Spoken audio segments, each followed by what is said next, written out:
Kaibigan, isang mapagpalang oras ng pag-aaral.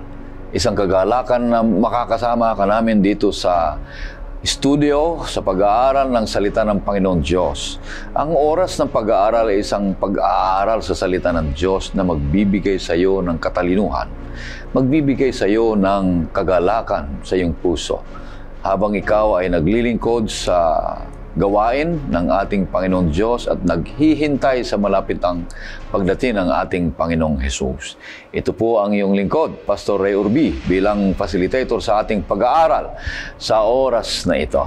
Binabati kong lahat ng ating mga viewers mula sa Baiza, South Caloocan, sa San Luis, sa Sapangpalay, sa Cabizera 7, sa Malbato, sa Samal Island, sa Sipak, Camellia, Buenlag, Kamalig, Gentres, at ganoon din sa Aguinaldo, Liang, May Kawayan, Malvar, Infanta, at ganoon din sa Calapan, Gubat, Cotabato, sa Bulacan, Bagong Sikat, at sa Bohol, Balayan, Maulingon, Silang, at saka ganoon din sa Benguet, Alaminos, Tandang Sora, sa Malig, sa Santiago, sa San Fernando, sa Japan, ganoon din sa Europe, sa South France at sa iba yung mga lugar sa balat ng lupa. Purihin ng Panginoon Diyos. Patuloy na dinadalangin namin kayo na pagpapalain ng ating Panginoon Diyos. At maraming salamat sa mga nagsusulat dyan. More than 100 dyan na comment at sa susunod hanggang sa darating na huling linggo o huling araw ng ating pag-aaral ay napakarami niyan, mga kapatid. Dito namin nakikita kung saan nakakarating ang programang ito. Kung inilalagay nyo, kung saan kayo nariyan. At ganoon din, purihin ang Panginoon Diyos sa mga nakikinig sa AWR 360. At patuloy na ito'y programa na ibinabahagi ng bawat isa sa inyo. Meron tayong downloadable outline dyan. Kung nanonood kayo sa YouTube, makikita nyo doon yung sa baba niya, nandyan yung link. May download nyo para masundan nyo ang ating pag-aaral na 3 punto na buuin ang ating leksyon, kaibigan at mga kapatid. So ating mga kasama dito sa studio ay ang ating patuloy na manggagawa ng ating Panginoon Diyos. Una dito ay si Pastor Kadao. Siya po ang ating isa sa mga guro sa School of Theology sa Adventist University of the Philippines. Kumusta kayo, Pastor Lito?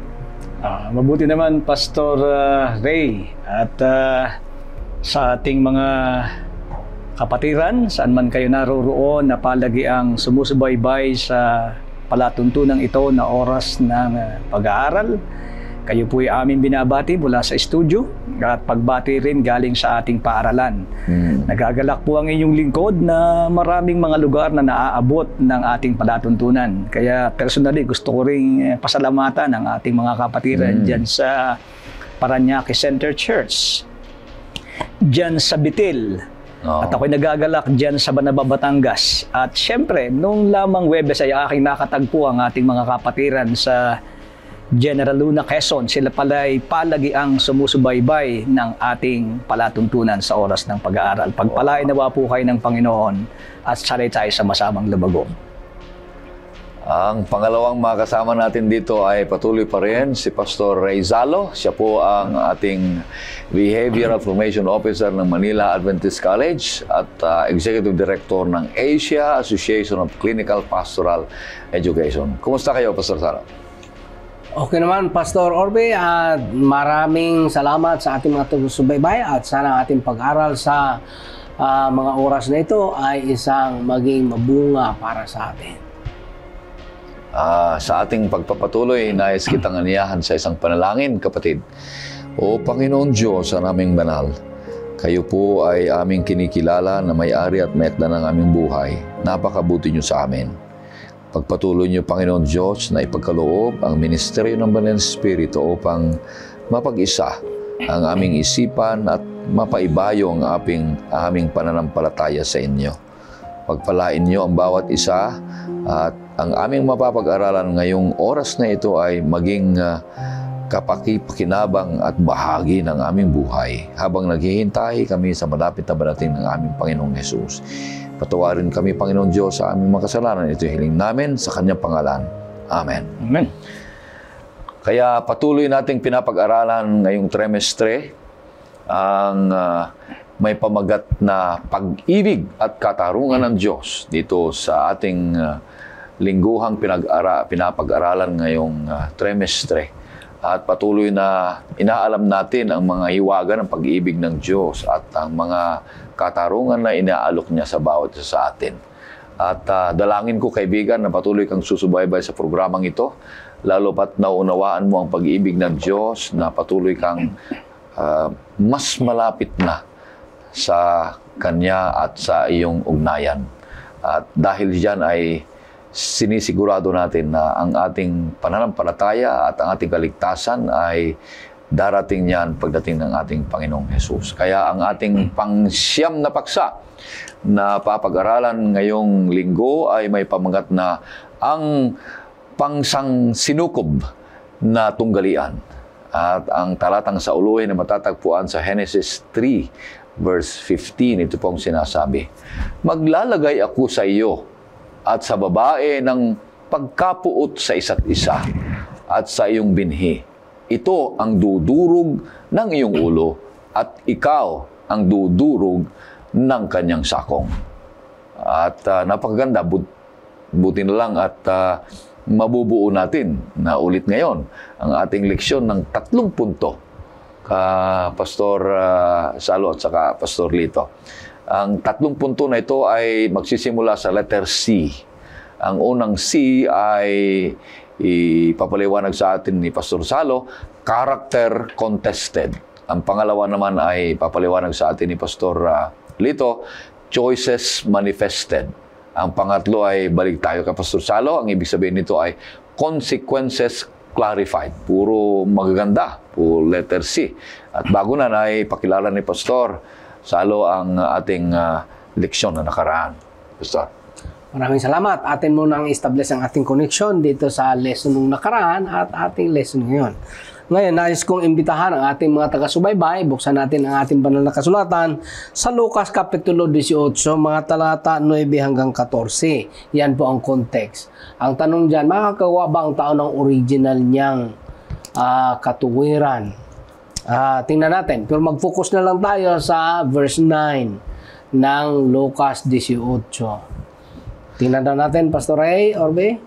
Isinalaysay rin niya ang talinhagang ito sa ilan na nagtitiwala sa kanilang sarili, na sila'y matutuwid at hinamak ang iba. Okay. In-explain dyan, basahin nyo ang buong kwento dyan, pero in-explain ng ating Panginoong Hesus dyan na merong mga taong nagtitiwala sa kanilang sariling katuwiran. Ngayon, meron din namang sariling katuwiran. Nakagawa rin ng mabuti, pero ang tawag dyan ay sariling katuwiran. Ang isang magandang halimbawa dyan, binibigay natin pa ni Isos, yung mga Parisiba at Pariseo. Scriba at Pariseo. Now, ang tanong, anong klaseng katuwiran dyan? Ano ang paningin ng Diyos sa ganyang katuwiran? Tingnan natin ang Isaiah 64, 5 and 6. Sabi dito sa 6, "Kaming lahat ay naging gaya ng isang marumi, at ang lahat naming katwiran ay naging parang maruming kasuutan. Kaming lahat ay nalalantang gaya ng dahon, at tinatangay kami ng aming mga kasamaan na parang hangin." Pag katwiran natin ang ating asahan o ating sandalan, ang tawag dyan parang maruming basahan, filthy rags in the sight of God. Now, ngayon mga taga-subaybay, ang ating Panginoon Hesus, pagbasahin mo yung Lucas Kapitulo 18, nagbibigay siya ng indication. Ano daw ang indication doon sa mga nagtitiwala sa sariling katuwiran? Ang indication dyan na binigay ng ating Panginoon Hesus, merong tendency na hamakin ng iba. So, yan makikita natin yung tendency kapag ang isang tao ay mantindi humamak ng iba, yan ay indication na nagtitiwala sa sariling Katwiran. Now, punta tayo, the cosmic conflict. May 3 bagay dito na nais nating titingnan. Ito yung tinatawag na free will and conflict. Ano ang kanyang scope? Cosmic. So, ang una nating punto sa ating lesson ngayon ay character contested. Ano itong karakter ng ating Panginoong Hesus o ng ating Diyos na kinukontest? 1 John 4:8. Yan ang ating unang talata. Ang hindi umiibig ay hindi nakakakilala sa Diyos sapagkat ang Diyos ay pag-ibig. Okay. So, ang Diyos ay pag-ibig. Ang hindi kumikilala ng Diyos ay hindi yan umiibig talaga na tunay. Sa contemplation ng pag-ibig na pinapakita ng ating Panginoon. Ngayon, sa banal na kasulatan kasi mga taga-subaybay, distinguish dito ang tinatawag na extrinsic at saka intrinsic works. Sa ating mga batas, distinguish din yan, Pastor. Bigyan natin ng halimbawa bago tayo pumunta sa Biblia. Sa criminal procedure, kahit anong crime ang ginawa mo sa isip mo, hindi ka paparusahan. Sapagkat sa ating batas, extrinsic lang ang pinaparusahan. Meaning, kahit anong crime ang iniisip mo, hindi mo naman in-knock out, walang kaparusahan. Sa Biblia ay distinguish din yan. Basahin natin. Sa Mateo 5:28. Sa Mateo 5:28, ito ay merong magandang comparison. Tingnan mo yung buong Mateo 25. Pero specifically, basahin lang natin ang 28.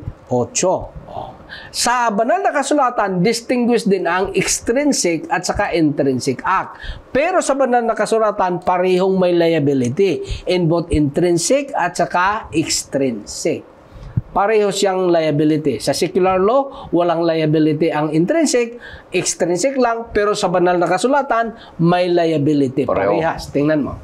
28. Ngunit sinasabi ko sa inyo na ang bawat tumitingin sa isang babae na may pagnanasa ay nagkasala na sa kanya ng pangangalun niya sa kanyang puso. Sa Panginoon, sa Biblia, intrinsic at saka extrinsic, parehong may liability. Bakit daw? Kung tingnan natin, Hebrews 4:13, hindi na lang natin basahin dyan, Pastor.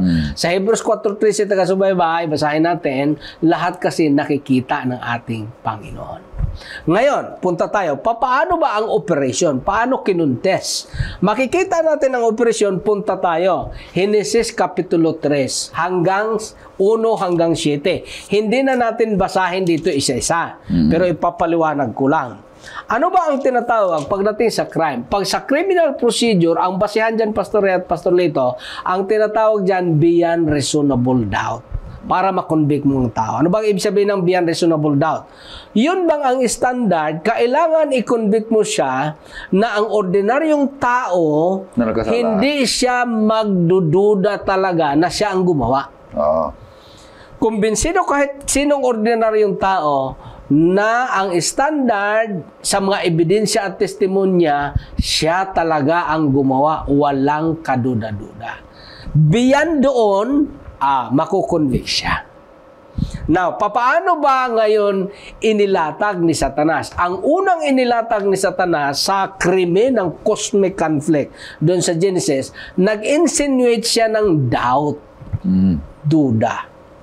Na magkaroon ng reasonable doubt si Eve. Ano ang sabi niya? Sabi niya, totoo ba na sinabi niya na hindi kayo pwedeng kumain? Nag-introduce siya ngayon ng doubt. Ngayon, nung nag-introduce siya ng doubt, pinick up naman ni Eve, may tinatawag doon na intrinsic processes. Ano yung intrinsic processes? Titingnan natin dyan. She looked at the tree. Ang sabi niya, masarap to . Good for food. Pleasant to the eyes. At saka makapagpatalino. Ganun yun eh. Tapos sa conversation nila, nag-introduce ng doubt si Eve. Si serpent or si Lucifer. Dahil nag-introduce siya ng doubt at yung internal processes ni Eve, pinaniwalaan niya yung sinabi. Ang sabi ng Panginoon Sos, mamamatay kayo. Sabi naman ni Satanas, hindi kayo mamamatay. Ang totoo niyan, tinatago niya lang na parang baka ayaw niyang maging kagaya kayo ng Diyos. Ganun yun eh. Pero ang original talagang gustong maging Diyos, siya yon, si Lucifer. Sa psychology naman dyan, ang tawag dyan, the operation of projection. Ngayon, ano naman ang extrinsic? Ang extrinsic naman yun, yung act ni Eve. Ano ang naging act niyan? May 3 dyan. Una, lumapit siya sa kahoy. Pangalawa, kumuha siya. Pangatlo, kumain siya. Tapos, meron namang effect. Ano ang naging effect niyan? Ang naging effect, naging tempter siya doon kay Adam. Ganun yun ang operation ng Tinukso kasalanan. niya rin si Adan. Cosmic yan because it's involved the universal conflict.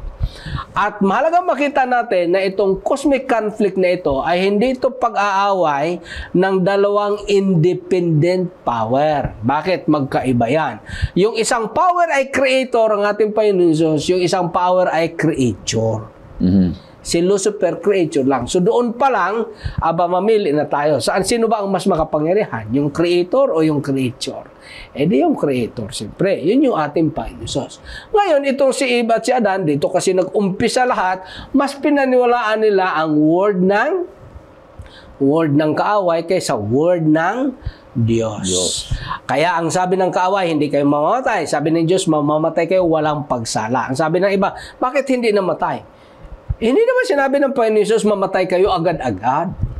Hindi dyan sinabing, mamatay kayo immediately. Ang sinabi dyan, surely. Meaning, siguradong mamamatay kayo walang pagsala. Namamatay nga talaga. Pero hindi niya sinabi na mamatay kayo agad-agad. Magkaiba po yun, mga taga-subaybay. So, ang effect noon, ang effect ng character contested, what is that character? The character of love. Pinagdudahan ni Lucifer. Ipinasa niya ang duda sa kay Eva at Adan. At ipinasa din niya ang pagiging madudahin kanino? Adi ikaw at ako. Ay, napakamadudahin. Kaya mayroong mga trust issues. Nagsisimula ang kasalanan at kaguluhan pag nag-umpisa na magduda ang karelasyon. Magduda tayo sa Diyos, magduda sa ating kapwa. Basta mayroon ng duda, ay delikado na. Kaya, ang imbitasyon sa atin, that we will trust the character of God. Bakit? Si Satanas talaga, siya ang liar. John 8:44 at 45. Siya ang nag-cause ng war. Pag binasa natin ang Revelation 12:7-9 at lahat ng mga kasamaan. Cosmic ito kasi apektado ang lahat. Pero ang mahalaga, kahit anong ginawa niyang pag-tempt sa ating Panginoon Hesus, siya pa rin ay hindi nagkasala at ang ating Panginoon Hesus ay nanalo sa lahat at kung tayo manatili sa Kanya, kagaya niya, magiging panalo tayo. Wow, napakaganda, kaibigan. Naintindihan natin kung paano katibay ang karakter ng Panginoon Diyos na lahat ay ginawa ng paraan ni Satanas upang tuksuin ang tao. Ganun pa man, nagkasala nga ang tao, natukso nga, ngunit ang karakter ng Panginoon Diyos ay nananatiling umiibig sa bawat isa sa atin. Kaya tayo ay patuloy na magdepende sa Panginoon Diyos, magtiwala sapagkat ang kanyang karakter, kahit pagdududaan ng kaninuman, ay patuloy na nananatili na umiibig sa atin. At kagaya ng ating leksyon ng nakaraan, ay patuloy na gumagawa ng paraan para iremedyo na ba makakabalik tayo sa Kanya. No, Pastor? Pwede nating sabihing malungkot yung pangyayari, ayan o. Kasi yung totoo ay siyang sinisira. Ha? Kasi yung hindi totoo, hindi mo na kailangang sirain. Oo, sira na sira na yun eh. Yung maganda ay pinalabas Na pangit. na masama at pangit. At hindi lang yun, gumawa ng isang istorya na hindi naman ganun. Ha? Kaya kung ating i-connecta doon sa ating nakalipas na lesson, naroon talaga yung yung ideal na panukala ng Diyos. Ha? Maganda ang kanilang tirahan. Perpekto ang Diyos na sa kailay lumikha. Perpekto din silang nilikha. Inilagay sa isang magandang lugar. Lahat ay naroroon ay pwede sa kanila. At ang sabi ng Diyos, isa lang bagay ang nagpapaunawa na kayo'y mananatili na sumusunod sa akin at ako'y iginagalang bilang inyong manglilikha. Wag lang yan. Isa lang. So ngayon, yung karakter ng Diyos ay siniraan. Hindi ko alam kung pwede tawagin na meron palang unang marites. Di ba?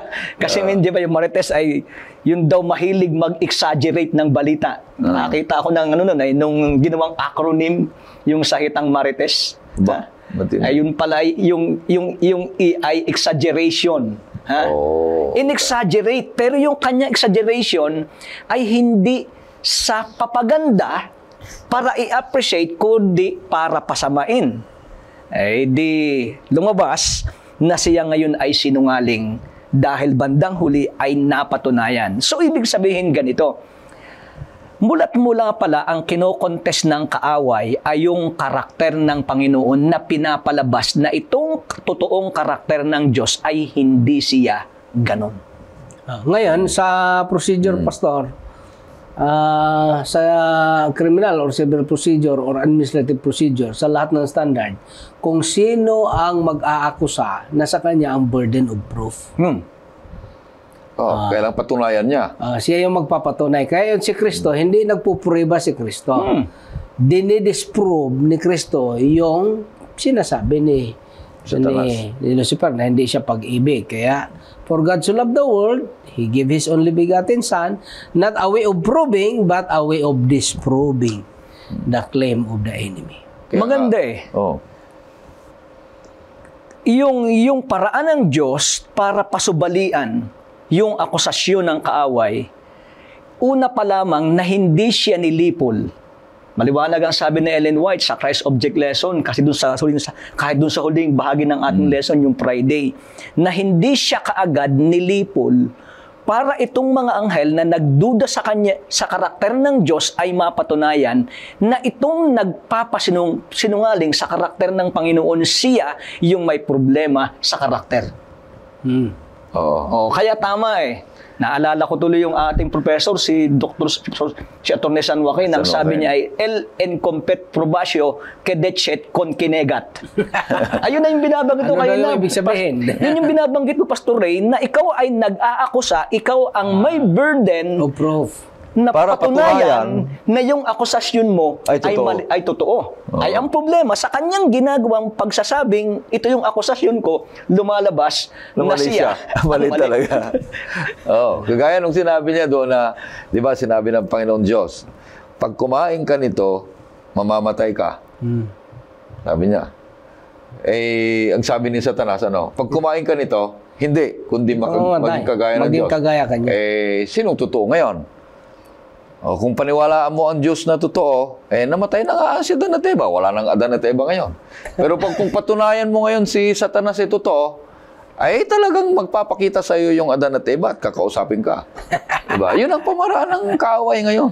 Magpapalabas siya ng mga ibang mga tao, impersonations. Para sa bandang huli, ito nang gagamitin ng kaaway para linlangin ang maraming tao na yung lolo mo, lola mo, kapatid mo, kung sino man ang taong mga gusto mo makausap, ay makakausap mo yan ang at may example dyan ang banal na kasulatan, Pastor Aubrey. Di ba si Saul, desperado na siya kasi hindi na nakikinig siya sa Diyos, kaya wala nang connection.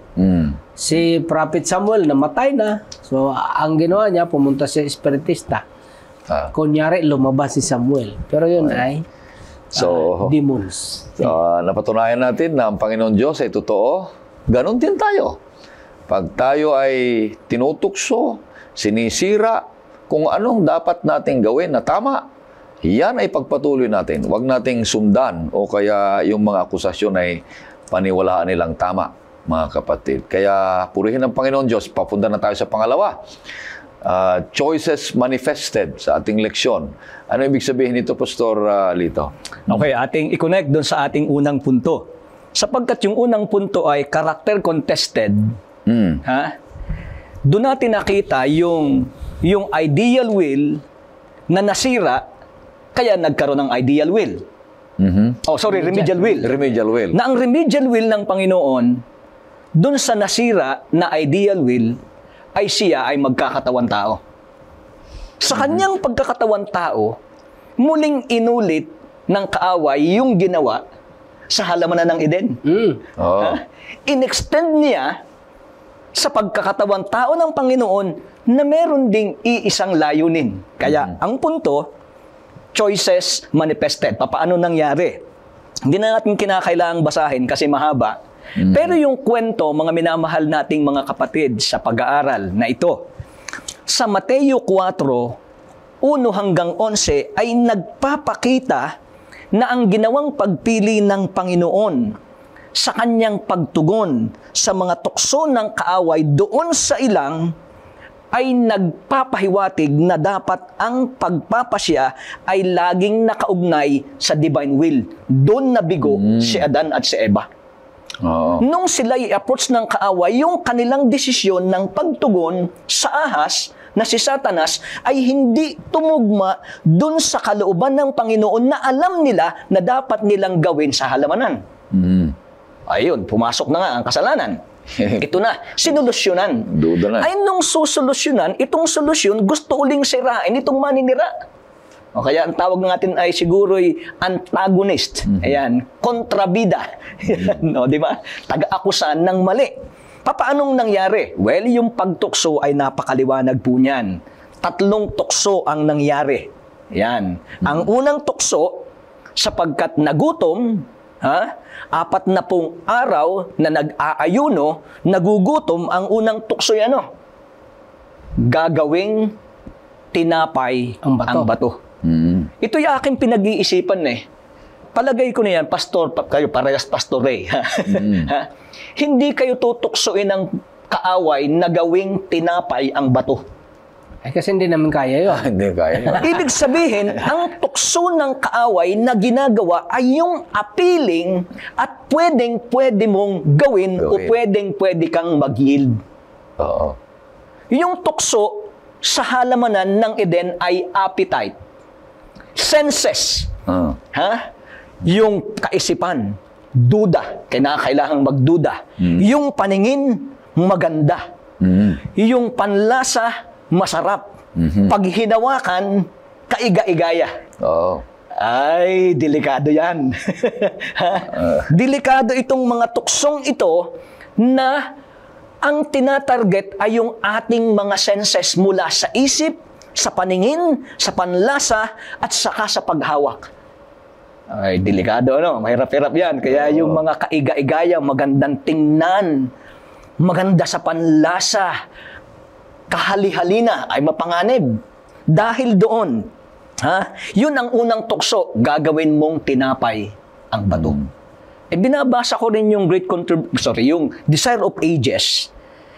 Isa palang malaking struggle sa ating Panginoon, sa kanyang pagkakatawan tao ay gamitin yung kanyang pagka-Diyos.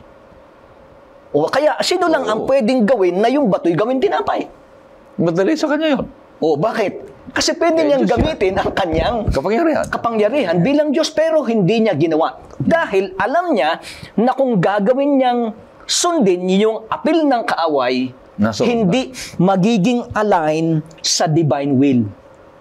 So, ibig sabihin, yung unang bahagi ng tukso ay lumalabas na pinag-uusapan dito na siya ay tuksohin na gamitin yung kanyang pagka-Diyos. Lumalabas yun, napakaliwanag ng bahagi ngayon. Pangalawa, duwako tayo dun sa pangalawang tukso. Ang pangalawang tukso ay masasabi nating parang compromise. Kasi ang sabi ng kaaway sa kanya, sa kanyang tukso, total, ikaw naman ay anak ng Diyos. Iingatan ka kahit anong mangyari. Kaya subukan mong magpatihulog. Suicide dito pagka ito'y iyong ginawa. At sabi, iingatan ka ng anghel. Ayan. Ay muli, isang bagay uli. Kasi yung aking binanggit kahina, ang tugon sa unang tukso ay align sa divine will. Yung pangalawa, align sa divine will uli. Kasi ang sabi dito, twisting. Na iingatan ka ng anghel. Kaya lang, iingatan ka kung matisod, pero kung ikaw ay nagpakatisod, ay walang pag-iingat doon. Ang maganda nito, sa 3 tukso, dako tayo doon sa pangatlo, kasi yung ating oras ay limitado. Yung pangatlong tukso ay, ito na, iyon ang lahat yan. Huwag ka nang magpakahirap. Kasi ang iyong lahin ng pagpunta dito ay tubusin ang tao. Pwede mo lang niyang kunin ulit, mapa sa iyo uli, sa isang napakadaling paraan. Di ka na kinakailangang mamatay, di ka na kailangang magdusa, hindi ka na kinakailangang pahirapan, lumuhod ka lang sa akin, ako'y iyong sambahin, iyo na uli. Ngayon, tingnan natin isa-isa dito. Tingnan uli natin. Yung pangalawang tukso ay lumalabas na sa iyong pagkakatawan tao, iingatan ka ng Diyos. Mayroong apil na bilang tao, iingatan ka ng Diyos. Tatama naman yon. Kaya lang, kung hindi mo ingatan ang iyong sarili, tapos ka. Wala na. Yung pangatlo, sa pangatlong tukso. Sa pangatlong tukso ay lumalabas naman na tao dapat sumamba. Sumamba ka. Ha? Ipagpapalit niya yung pagsamba sa Diyos, sasambahin niya ay ang kaaway. So dahil dito, kung ating titingnan, bawat tugon ng Panginoon kung bakit naging align sa divine will ay sapagkat lagi itong nakaugnay at lagi itong nakabase sa salita ng Diyos. Okay. O kaya sabi ng Panginoon, hindi lang sa tinapay nabubuhay ang tao. Biblia ang sagot. Ha? Salita ng Diyos ang sagot. Sa pangalawang tukso, totoong iingatan kung matisod. Sabi sa pangatlo, ay Diyos lang ang sasambahin, wala ng iba. Ngayon, sapagkat dito ay ipinahayag yung choices ng Panginoon na ang sabi ay ito'y naka-align sa divine will. Yun din ang nais ng Panginoon sa atin na sa ating pagpapasya, basahin siguro natin yung Efesos 6:12 para ating makita na dapat din natin gawin na sa ating pagpapasya, dapat gawin natin na ito'y naka-align sa divine will dahil ang ating concern, ang ating pagpapasya ay laging may kaugnayan sa spiritual nature yung ating pagpapasya. Basahin natin para ating maunawaan. Sapagkat ang ating pagkikipaglaban ay hindi laban sa laman at dugo, kundi laban sa mga pinuno, laban sa mga may kapangyarihan, laban sa mga kapangyarihang di nakikita na naghahari sa sanlibutan sa kadilimang ito, laban sa hukbong espiritual ng kasamaan at sa kalangitan. O ay napakaliwanag niyan. So yung ating pagpapasya, araw-araw, lagi po nating isipin sa espiritual na aspeto ng buhay na ito'y may kaugnayan sa espiritual na likas. Ha? Maaari yung iba ay parang hindi naman talaga kailangang isipin na mayroong malaking tunggalian.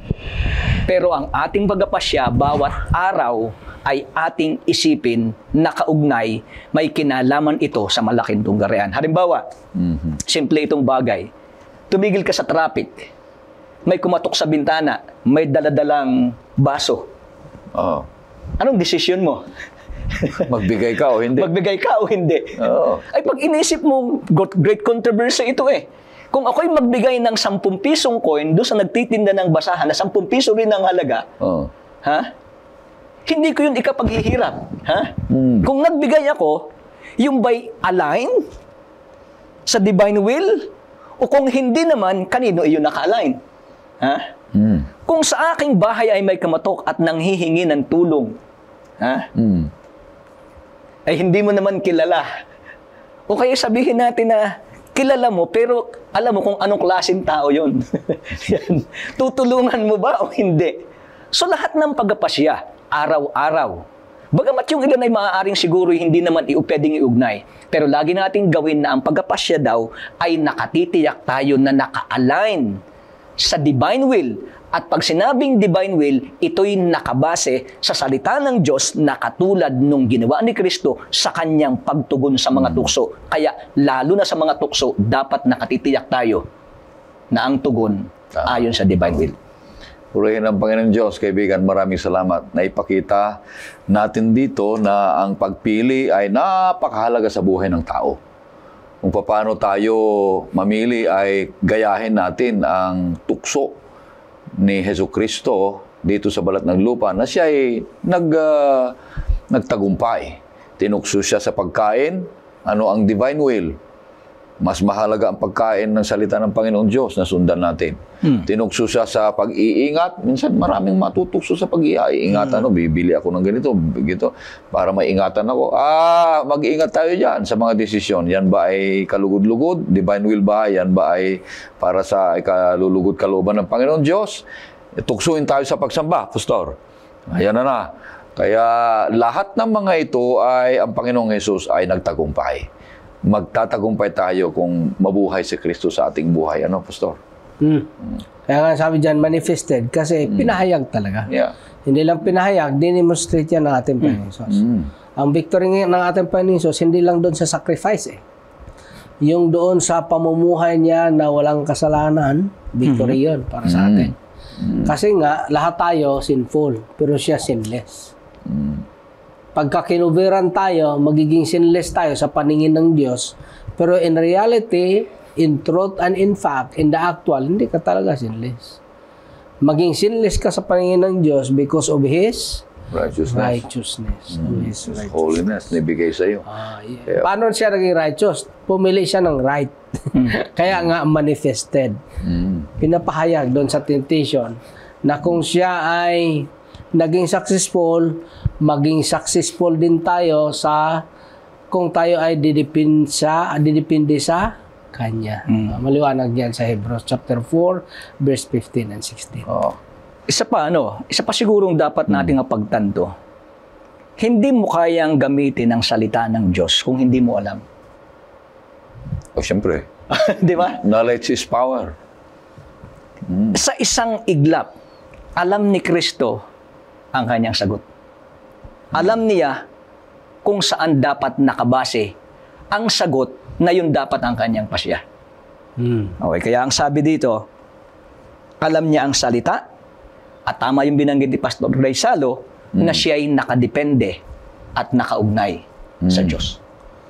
Pero ang pinaka-central talaga dito sa temptation, Pastor, yung pinaka-central issue, meron kasi ang central issue, merong connected issues. Ang pinaka-central issue, makikita mo, worship. Yun talaga ang gusto ni Satanas, dun sa pangatlong temptation Gusto pala niyang siya ang worshipin. Yun pa yun ang issue, kaya nga ni-usurp niya Usurpation ang unang case dyan Tapos, magka-order yan. Usurpation, rebellion, oppression, corruption. Kasi nga, kinurap na ang mind. Tama. Ngayon, ang pinaka-issue dyan, pag pumunta ka sa pangatlong temptation, gusto ni Satanas na siya yung sambahin. At yun yung original na gusto niya. Pinasa niya rin kay Adam at Eve. Maging kagaya kayo ng Diyos. Nung in-entertain yun ni Eve, maging kagaya pala ako ng Diyos. Doon na nagsimula ang kanyang duda. At ang temptation din sa modernong panahon, ang temptation natin ngayon ay mag-focus sa sarili, hindi magdepende sa Diyos. Isang temptation yan. Yung aangkinin natin yung mabubuting gawa na naipakita natin, sabihin natin, sa atin ang merit niyan. Ay hindi nga Kasi nga ang merit ay sa Diyos. Ipupurihin nila ang amang nasa langit. May participation ko Oo, anong participation mo? Ikaw ang naging instrumento. At ang conflict na yan ay universal at the same time individual in nature. Ganda. Gusto ko yung sinabi nyo na ang sentro ng tukso doon kay Kristo ay yung worship. Sabi niya kung luluhod ka sa akin, ibigay ko lahat ng mga ito. Ibig sabihin, material. Akala mo kanya. So, yung ating pagsamba sa Diyos, na imbes na siya, inuuna natin ang mga material na nandito sa balat ng lupa.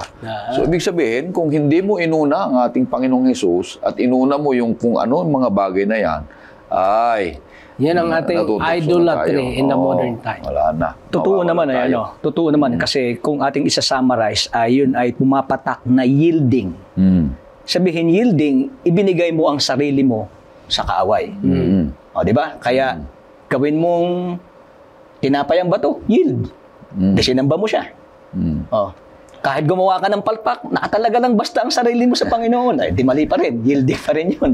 At yung pangatlo ay gahon talaga ang kinabagsakan. So, ibig sabihin, balikan natin, dapat lang diwanagin natin na ang ating tugon, pagpapasya, ay laging kaugnay ng divine will na ito'y ayon sa kanyang salita samantalang tayo nakadepende sa kanya. Purihin ang Panginoon Diyos. Mag-ingat tayo sa mga pinipili natin araw-araw dahil hanggang buhay tayo.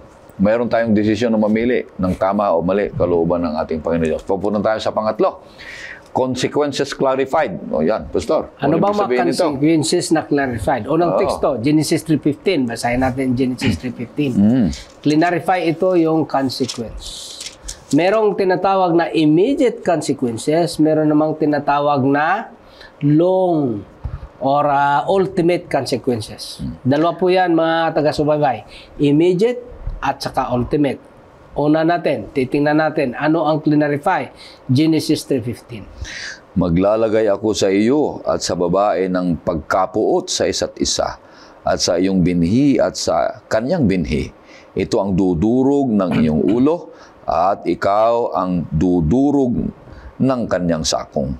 Ang Genesis 3:15, most of the theologian agree diyan, Pastor, na ito yung unang prophecy ng success ng ating Panginoon Jesus. Ito yung consequences na clarify. Ang ibig sabihin, bagaman nahulog sila sa kasalanan, ito yung ultimate consequence na pinapakita na ng ating Panginoon umpisa pa lang na sa universal or cosmic conflict na ito, alam na kung sino ang sino ang mananalo. Na-clarify na. Alam na, na-clarify na ang consequences na ito, ang mananalo dito, ang ating Panginoon Hesus. Genesis 3:15 pa lang. Bakit? Kung dudurugin ang ulo mo, patay ka talaga. Pero yung isa ay, yung kanyang hell ay kakagatin, ay masakit din yun. May effect din yun, yung sakong kakagatin. Pero hindi naman ikakamatay. Meron ba namang mabuhay kung dinurog ang ulo mo? Patay ka talaga. Pero ano naman ang tinatawag na consequences na immediate? Punta tayo, Pastor. Genesis chapter 3 verse 7. Pero basahin niyo po ang Genesis 3:1-7. Pero bunta na lang tayo sa verse 7. At parehong nabuksan ang kanilang mga mata at nalaman nilang sila'y mga hubad. Magkasama silang nagtahi ng mga dahon ng puno ng igos at kanilang ginawang panakip. Ang una dyan, hindi natin mabasa dyan, pero may tinatawag na implied. Ano implied dyan? Bakit sila nagtatabon? Nagtatago. Nagtatago. Kasi ang una dyang effect, meron tinatawag na shame. Effect of sin, another effect of it is shame. Nahihiya na sila ngayon. Hiyang-hiya na So sila. ngayon, gumawa sila ng remedy. Ano ang remedy? Magtahi sila ng dahon. Nagre-represent dyan, in the theological application, nagre-represent yan sa ating own righteousness. Sariling sikap. Tuwid. Sariling gawa. Yun yung ginawa ni Adam at ni Eva na gusto nilang tabunan ang kanilang kasalanan in the fig tree, that referring to our own way sa pamaraan. Pero hindi kasi yun ang paraan na gusto ng Diyos. Paano ang gusto niya? Clarify niya, nag-institute siya ng sacrificial system. Na nung ating maleksyon, ating unang leksyon, ating ang pinaunawa, na ito'y nakikita sa sanctuary services. Na kinakailangan meron tayong response. Ano pang effect ng sin? Ano pang effect ng sin? Merong war. Di ba? Revelation. Doon sa Revelation 12, makikita natin, titingnan natin 7-9 hanggang 11, makikita natin na nagkaroon ng war. Saan nag-umpisa ang war? Sa langit. Sa langit. Tapos napunta sa lupa. Tapos napunta sa ating mga puso. O kanya-kanyang isip, may tunggalian sa isip natin at damdamin, di ba? Kaya nga pipili ka intrinsic yan in nature. Yung extrinsic kasi, resulta na lang yan kung anong result doon sa iyong intrinsic na struggle. At ultimately, ang sinasabi ng ating Panginoon Jesus, ang ultimate niya na consequences ay kamatayan. Ang kamatayan dito, mga taga-subaybay na sinasabi, hindi itong kamatayan na maranasan natin ngayon. Ang kamatayan na maranasan natin, Genesis 3:19, ang tawag ito, consequential death. But this is not the payment of sin na sinasabi ng Roma 6:23. Ang payment of sin, yun yung kamatayan na binayaran ng ating Panginoon Jesus doon sa Kalbaryo. Ito yung kamatayan na sinasabi na ihinula na sa Genesis 3:15. Itong consequential death na tinatawag, hindi ito ang clarify na consequence. Kundi ito kung sa utang pa yan, Pastor at Pastor Lito, yung kamatayan na maranasan natin dito, interest lang ito. Hindi ito ang principal. Ang principal talaga yung tinatawag na kamatayang eternal. Eternal separation from the Lord. Yun yung sinasabi ng ating Panginoon Jesus kay Adan at ni Eva noong umpisa pa lang. Sabi niya, kung gusto niyo talagang patuloy na ganito, huwag kayong kumain yan, ha? Magkatabi lang yun eh. Ang akala ng marami, yun ay prohibition. Hindi yun prohibition. Yun ay protection instead of prohibition. Kaya ang banal na kasulatan, ang mga batas ng ating Panginoon Jesus, hindi talaga yan prohibition. Primarily, protection yan. Kasi alam ng Panginoon na masasaktan ka. Kaya mga kabataan, at kahit hindi na kabataan, yung ating pagpipili ay titingnan ang mga consequences. Baka binubula ka lang dyan sa messenger. Uso pa naman ang love scam. Na-scam dahil sa pag-ibig. Ang laki ng binigay na pera, hindi pa nga nagkita. Kaya, huwag kang magpa-scam. Na-scam sila eh. Na-scam. Una pala, ang scammer pala ito si Satanas. Ang sabi niya, hindi ka mamamatay. Maging kagaya ka ng Diyos. Ay, nung in-entertain na ni Eve, yung in-entertain niya, sa kanyang isip, intrinsic. Saan ba nag-umpisa ang kasalanan? Hindi naman yan automatic nagagawa mo kagad eh. Nag-umpisa yan sa isip. Doon kay Eve. Wala naman talaga. Nandun lang yun eh. Pero nung in-entertain niya, ang paningin niya na, abay, masarap. Masarap ba talaga yun? Hindi. Sa isip niya lang, masarap nga. Tapos dinagdagan niya. Kung basahin mo ang banal na kasulatan, ang sabi ng Panginoon, so huwag niyong kainin. Pero nag-usap sila ni serpent, ang sabi niya, sabi ng Panginoon, hindi daw yan hawakan. Ayan ang mahirap. Pagka dinadagdagan, dinadagdagan. Kaya natukso siya, nagdadagdag kasi. Hindi nag-continue ang kanilang conversation. Tapos naging tempter din siya. Extrinsic na yun. So, sa ating Panginoon Jesus, so pinaliwanag ko nung nakaraang linggo na yung sa ating Panginoon Jesus, sa Hebrews, alam niya kasi ang lahat. So, ang distinction sa ating batas, extrinsic lang ang pinaparusahan, yung mga consequences. Pero sa Biblia, liable tayo both intrinsic at saka extrinsic. Pareho tayong liable dyan. Bakit? Abay, sa Panginoon Diyos, ma-intrinsic man at extrinsic, parehong merong result. May consequences. Ano yung mga consequences? Nasasaktan ka, meron ng shame, merong war, kahit sa relasyon ng tao mag-aaway yan, magsisilo yan, magkatampuhan. At ultimately, ang sinasabi ditong pinaka-consequences na clarify ay yung ultimate death or the payment of sin. Kaya ang ating Panginoon Jesus, ino-offer niya ang lahat. Sabi niya, bayaran ko na ang lahat. Bayaran ko na ang lahat. Yung kwento ng money lender sa banal na kasulatan, binayaran niya ng lahat. Kaso naman yung isang nagkautang, nakita niyo may utang sa kanyang kunti lang. Diniscuss natin yan noong nakaraan. Siningil naman at binugbog. Kaya nga dito mga taga-subaybay, yung cosmic conflict, meron niyang consequences. Ano ang consequences? Ito mga kasakitan natin ngayon, na-experience natin, mga consequences yan. But this is not the ultimate consequence that has been clarified. Ang pinaka-ultimate na consequences na ayaw ng Panginoon na maranasan ng bawat isa sa atin, yung tinatawag na death, which is defined as eternal separation from the Lord. Ginawa niya ang lahat para tayo maipanumbalik ang nawalang dominion na pinagkatiwala sa tao at maipanumbalik tayo kung patuloy tayong magtitiwala sa Kanya sa lahat ng oras at pagkakataon habang buhay. Napakaganda na kailangan ang ating mga desisyon ay pag-aralan na maigi kung ano yung mga consequences nito, kung ano yung positive na mangyayari sa atin upang hindi tayo magkamali. At laging titingnan natin kung ito ay naka-inline doon sa paliwanag, inline doon sa kalooban ng ating Panginoon Diyos. Kaya minsan, matutukso tayo dahil doon sa curiosity na ating mga isip. Intrinsic yun. Curiosity. Biro mo yan. Kumakain na yung ipinaghilintulot ng Panginoon Diyos na pagkain. Nararamdaman na. Natikman na. Ang problema, hindi pa niya natikman yung isa. O di, ano kayang lasa? Lasa. Ang kaaway kumakain pa siguro. O, tinan mo, hindi ba naman ako namamatay? O, namatay ba ako? Hindi. O, kaya kumain ka rin. Magiging Diyos ka. Tinan mo, nawala siya siguro. Tapos mamaya nagkaroon siya. Ay talagang namangha itong taong ito. Kaya minsan, doon tayo natutukso, kaibigan.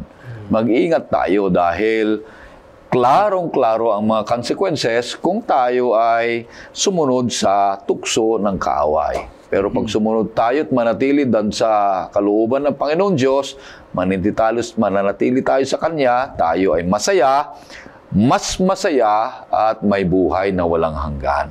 Diyan, mga minamahal, mga kapatid. Ano po? At itong mga consequences na ito ay maliwanag na naranasan ni Eva at Adan. Doon pa lang sa nagsimula ng magturuan. Ba hindi ako? Ito. Sabi niya, ba hindi ako? Yun. Blaming. At pagkatapos, nung sila'y magtahi ng kanilang damit, sabi ng Panginoon, hindi yan ang damit. Binigyan sila ng bagong damit. Anong damit? Galing saan at gawa saan? Animals. Sa animals. Tayo. Mahirap namang kunin mo ang balat ng animals na yung animals ay mga tiling buhay. Patayin mo. O, papatayin mo yun. So nakita nilang talagang matindi ang damage na ginawa ng ating pagkakamali. Nakita nila na merong kinakailangang mamatay. Hindi man nila nakitang pinarusahan ng Panginoon, pero alam nilang may mamamatay dahilan sa kailang ginawa. At nung patayin mismo ng kanilang anak, ang kailang isang anak, nakita nila ang damage ng kasalanan. Ito'y naranasang lahat. Pero ang maganda, tama yung binanggit kaya ni Pastor Ray Salo, na yung ultimate consequence, bagamat lahat ng mga consequences na ito naranasan ni Eva at ni Adan, yung ultimate consequence ay sinolusyonan pa rin ng ating Panginoon. Amen. Purihin ng Panginoon Diyos. Tayo po ay patapos na sa ating pag-aaral at maraming salamat sa patuloy na pagsusubaybay. Bago tayo magtapos at panalangin, Pastor Salo, ay makakarinig po tayo ng isang awitin.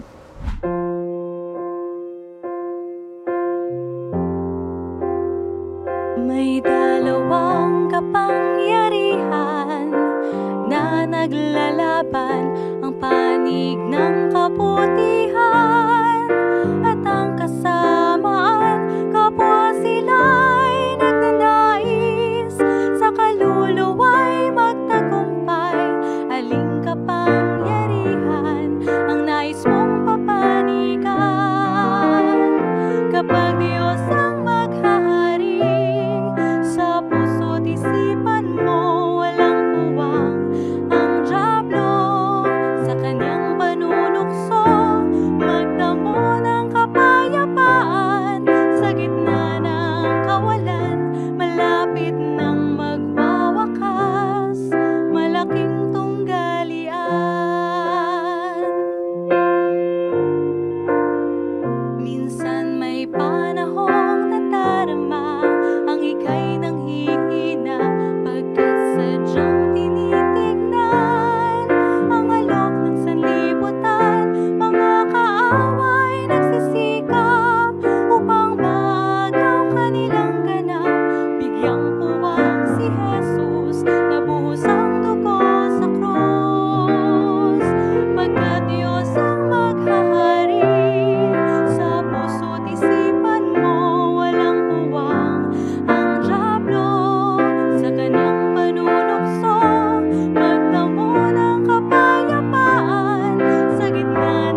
Tayo po ay manalangin, mga taga-subaybay. Maraming salamat, Panginoon, sa iyong pagpapaliwanag sa amin na ang cosmic conflict na ito ay hindi lang nakapikto sa amin, nakapikto din sa inyo. Pati sa ibang nilalang sa universo. Pero maraming salamat na bagaman kami nasa gitna ng conflict, nariyan din kayong tumutulong sa amin. At kailangan lang naming manatili sa inyo. Tulungan po kami na sa aming lahat ng pagdedesisyon. I-empower niyo po kami sa pamagitan ng banal na espiritu upang sa ganon ang gawa ng banal na espiritu ay maihahayag sa pamagitan namin. Nawa turuan kaming maging dependent sa inyo, hindi sa aming sarili, at sa lahat ng pagkakataon kami ay sumusuko sa inyong kagustuhan. Maraming salamat sa banal na kasulatan at sa tutunang ito, na ito sana ay maging totoong oras para sa amin, hindi lang sa pag-aaral, oras sa aming pagdidepende sa inyo. Kung sakali mang kami ay nakapagpalungkot sa inyo sa kahit anong kaparanan, patawarin niyo po kami. Kung lahat ang dalangin sa pangalang Hesus. Amen. Amen. Kaibigan, mahal ka ng Diyos at patuloy kang susubaybay sa programang ito, Oras ng Pag-aaral. Purihin ang Panginoon Diyos, ganun din sa mga nakikinig sa AWR 360. Patuloy kayong susubaybay at nakikinig dito sa programang Oras ng Pag-aaral. Maraming salamat po.